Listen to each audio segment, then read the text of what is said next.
الصلاة والسلام عليك يا سيدي يا رسول الله وعلى آلك وصحابك يا سيدي يا حبيب الله. الصلاة والسلام عليك يا نبي الله وعلى آلك وصحابك يا نور الله.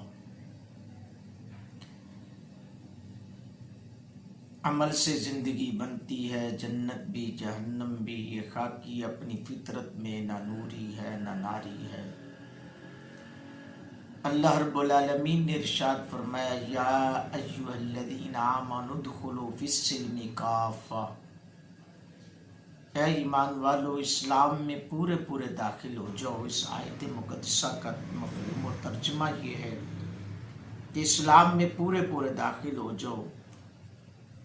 گرامی قدر، آج ہم اپنے ارد گرد دیکھیں، ہم کلمہ پڑھنے والے ہیں، مسلمان ہیں الحمدللہ، اور اللہ کا قرآن میں حکم ہے ان الدین عند اللہ الاسلام، کہ اللہ کے پسندیدہ اگر کوئی دین ہے تو وہ دین اسلام ہے. آج ہم اپنے ارد گرد دیکھیں، ہم کلمہ پڑھنے کے باوجود ہمارا ایمان کتنا کمزور ہے، کتنا کم ہے. عقیدہ ہمارا بہت کمزوری کی طرف جاتا ہوا نظر آتا ہے، کیونکہ عقائد اور نظریات میں بڑا ہمارا فرق ہے. ہمارے معاشرے کے اندر بہت ساری ایسی برائیاں ہیں جو کہ بہت تیزی سے اسلام کو بدنام کرنے کی کوشش میں لگی ہوئی ہیں. ہمارے مسلمان ہی بہت ساری ایسی کام جو ہے وہ کرتے ہیں جو کہ غیر شرعی ہیں.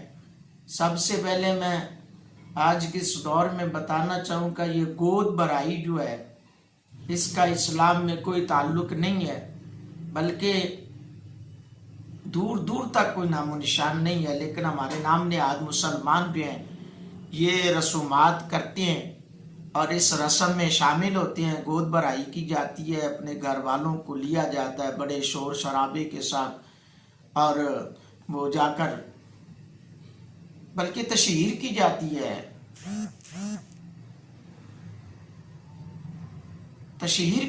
ہے، کہ ہماری بیٹی کے گھر، ہماری بیٹی کے گھر جو ہے، یا ہماری بہن کے گھر جو ہے اولاد ہونے والی ہے اور ہم اس خوشی کا اظہار کرنے کے لیے جا رہے ہیں.